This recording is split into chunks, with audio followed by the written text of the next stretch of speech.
ইতিমধ্যে মানুষ জানতে পেরেছে নবান্নের 14 তলায় মমতা ব্যানার্জি আর থাকতে পারছে না। কাঁথি শহরের রেল স্টেশন মাঠে উত্তরপ্রদেশের মুখ্যমন্ত্রী যোগী আদিত্যনাথের সভায় এমনই চাঞ্চল্যকর দাবি করলেন কাঁথি পৌরসভার কাউন্সিলর সুশীল দাস। তিনি আরও বলেন, নাম না করে তৃণমূলের দিকে আঙুল তুলে বলেন, ওদের সার্ভে রিপোর্টে বলছে পশ্চিমবাংলায় পরিবর্তন আসছে। আজকের সভায় মানুষের ঢল দেখে সেই ইঙ্গিত পাওয়া গেল বলে তিনি দাবি করেন। তিনি বলেন, মাত্র দুটি বিধানসভা উত্তর কাঁথি এবং দক্ষিণ কাঁথির মানুষের ঢল বুঝিয়ে দিয়েছে পরিবর্তন আসছে। শুধু কাঁথি নয়, রাজ্য জুড়ে পরিবর্তন আসছে। তৃণমূলের লোকেরা জানছে যে তারা আর ক্ষমতায় থাকছে না।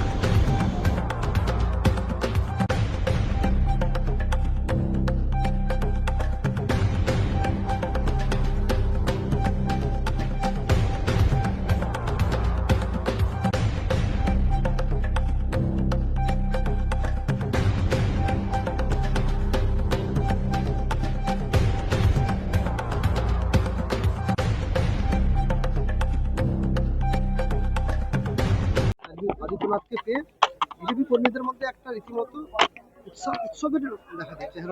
বলবেন?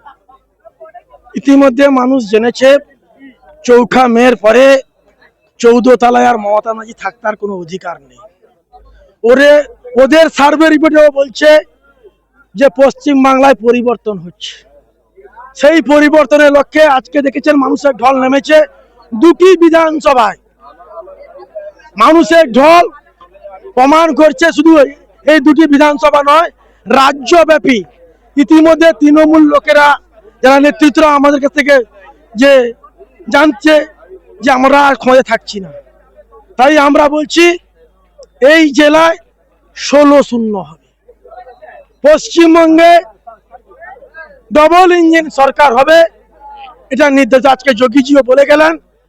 আর আমরাও নিশ্চিত আগামী দিনে যা যা কেন্দ্র সরকার দিচ্ছে, এই পশ্চিমবঙ্গ সরকার, চোরেদের সরকার, লুটেরাজদের সরকার কিছু মানুষকে দিচ্ছে না।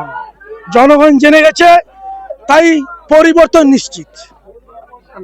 সুশীল দাস, আমি এই ওয়ার্ডের কাউন্সিলর, আজকে এই অনুষ্ঠানের প্রমুখ।